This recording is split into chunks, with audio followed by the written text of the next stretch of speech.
मुलांनो, आज वेदिकाचा 9वा वाढदिवस आहे. त्यानिमित्त आपण तिला काय करूया? शुभेच्छा देऊया. Happy birthday to you, happy birthday to you, happy birthday dear Vedika, happy birthday to you. Vedika is now 9 years old. So give her 9 claps.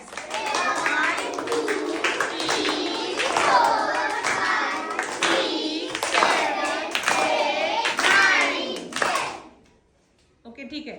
आता काय करणार आहे? वेदिका तिच्या वाढदिवसानिमित्त सगळ्यांना पेन वाटणार आहे. बरोबर आहे? हो. ठीक आहे, आपण तिच्या हस्ते सगळ्यांना पेन वाटूया. ठीक आहे वेदिका, सगळ्यांना वाटायचा पेन. थँक्यू म्हणा तिला पेन दिल्याबद्दल. बघा, आपल्या वर्गातील एक नवीन उपक्रम आहे, तो म्हणजे प्रत्येकाने आपल्या वाढदिवसाला मुलांना चॉकलेट न देता काहीतरी एखादी वस्तू द्यायची की जिचा वापर आपल्या वर्गात झाला पाहिजे किंवा स्वतःसाठी झाला पाहिजे, अशी वस्तू द्यायची असं ठरवलेले आहे. आणि असा आपला उपक्रम आहे. त्यानिमित्त वेदिका सगळ्यांना पेन देत आहे आणि तिचा बर्थडे सेलिब्रेट करत. सर्वांनी वेदिकाला थँक्यू म्हणायचं आहे.